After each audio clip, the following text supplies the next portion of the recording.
Hi, my name is Eric DiVito. I'm joined here today with Delegate Armstead, and this is our first segment of It's Your Government.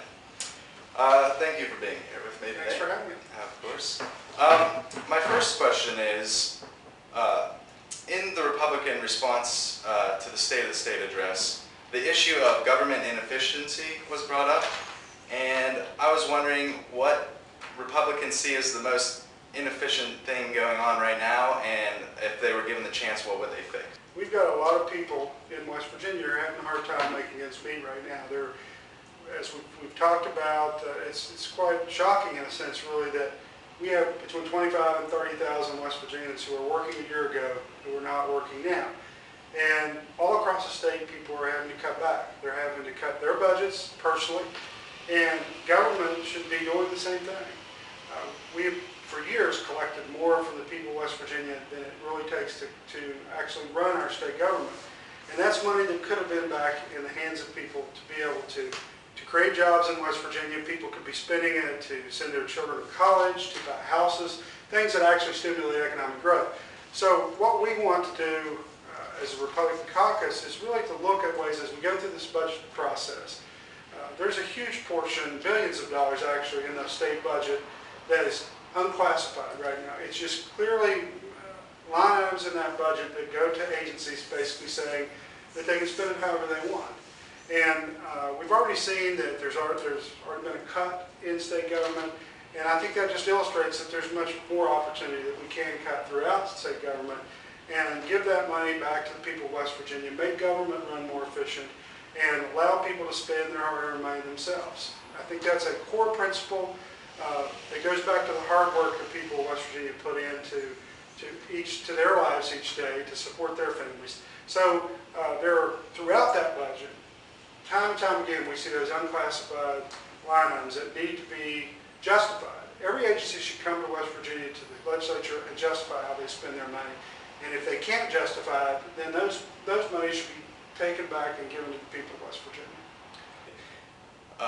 How can Republicans make West Virginia as job-friendly as possible? There are so many different ways, and we talked about that this is 60 days of opportunity, and that should be one of the real opportunities that we take advantage of and move with in terms of this session in a bold way. We have one of the core issues that makes West Virginia non-competitive with other states is our tax structure. We tax too much. We tax in ways that don't make sense. We actually punish in so many ways in our tax structure the things that should be encouraged in West Virginia. Job growth is based on the ability of labor and the ability of capital, ability to have money to be able to put in the job market. And we have actually have so many policies within our state government that punish both of those things. And so what we want to see done is we want to have more money, as we've talked about, not only going back into the pockets of West Virginia, but also more money available to invest to employ those West Virginians. So we need to cut taxes. We have a business franchise tax in our state that every report, every study that's been done in West Virginia has said that that very tax, the existence of that tax, kills jobs in West Virginia. It kills jobs. Our surrounding states don't have that tax, and yet we continue to collect that tax when we could eliminate it immediately and really, I think, boost our economy in a tremendous way. We have corporate net income taxes that actually, and let me go back to the business franchise tax. The business franchise tax, the very nature of it is one of those things that I said punishes actual growth in West Virginia, because whether you make a profit or you have a loss as a business, you still pay that tax. Even if you lose money, you're paying a tax on doing business in West Virginia, and that makes no sense. As far as the corporate net income tax, it should be based, much more inconsistent with our surrounding states. And right now, it is not. It's more, higher than most of our surrounding states. It puts us at a competitive disadvantage. We need to make changes to our legal structure so that it's more predictable. Everyone should have a fair day in court, whether it's a plan for a defendant.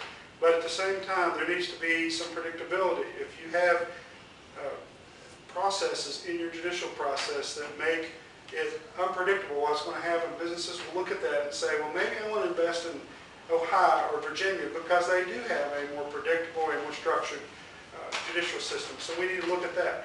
Regulatory changes. We have people want to do business in West Virginia but can't because the regulatory structure makes it difficult. And we're not talking about doing away with sensible regulations in terms of the environment and safety. But at the same time, there's so many times where there are permits that aren't even contested for allowing a business to move forward, and yet they take years to get permission. And by the time they have that permission, then there are so many people who could have been working during that time that were not. So there are a number of different ways that we see potential, and we're very optimistic about West Virginia. The governor has painted an optimistic picture of where we are right now. We are painting an optimistic picture of where we could be. And we know West Virginians are hurting right now, but they don't have to be hurting to the extent they are now. And there are so many opportunities that we have to move the state forward and improve our business climate, improve the quality of life for West Virginians and allow them to stay here. And it just takes the will to do those things. Can you explain how federal stimulus money is being used to supplement the budget right now and how that could come to be a problem? Sure. We know that we are going to have to make budget cuts. And we've said for years that we need to make budget cuts. We need to really, as we talked about before, we need to really take every agency and every expenditure, just like people across the state are doing now. If there's something that's not necessary, they're cutting it out. They're cutting back. And they're trying to live under a much more efficient budget, and we need to do the same. What we've done over the past few, at least last year, and we'll probably be doing this year if the proposals move forward that the governor's proposed and the legislative leadership, is that while they're making certain cuts, they are backfilling it with economic stimulus money, which this is two-year money, last year and this year. So next year, where do we come up with that money? If we're not willing at this point to make the difficult decisions and make long-term cuts in that budget and really say to these agencies, you have to justify what you're spending. We're not going to just automatically give you the same budget you had last year or a larger budget. You have to show us why the money you spent was wisely spent. If we don't do that and we just continue to backfill with stimulus money, then next year we're just going to be in a larger hole budget-wise because we won't have that money to use. And in addition to that, the economic stimulus money was proposed, and of course from the federal level, the President and the Congress said that that was to create jobs. If all we're really doing with it is keeping the status quo, we're really not creating jobs. We're not stimulating the economy. We're just keeping us right where we were. And then again, next year, 3 years into this, we will have really serious budget problems. My last question for you, how is President Obama and fellow Democrats hurting the energy industry in this state, and can anything be done to stop that? Well, absolutely. We're facing a crisis unlike any I've ever seen in terms of energy, in terms of coal. People on the national level who don't have an understanding of West Virginia like to beat up on the coal industry. They like to beat up on West Virginia. They like to beat up on working West Virginians. And they simply don't understand what a core part of our economy, coal, oil, gas, timber, extractive industries have been for years and are now in our state. There's certainly a disconnect between what's going on in Washington and what goes on here in West Virginia. And we feel like that the leadership of the governor and the legislative leadership need to be very aggressive and bold in challenging what's going on in Washington. It's one thing to say I disagree. It's another thing to really be challenging those actions. And it's very important that we do that because there's so many jobs at stake. There's so many people who, I was talking to someone just a few days ago who was working in the energy industry who is now out of work. And they said to me, looked at me, they don't have a job right now. And they looked at me very seriously and said, please do something about this. Please do something up there in these 60 days.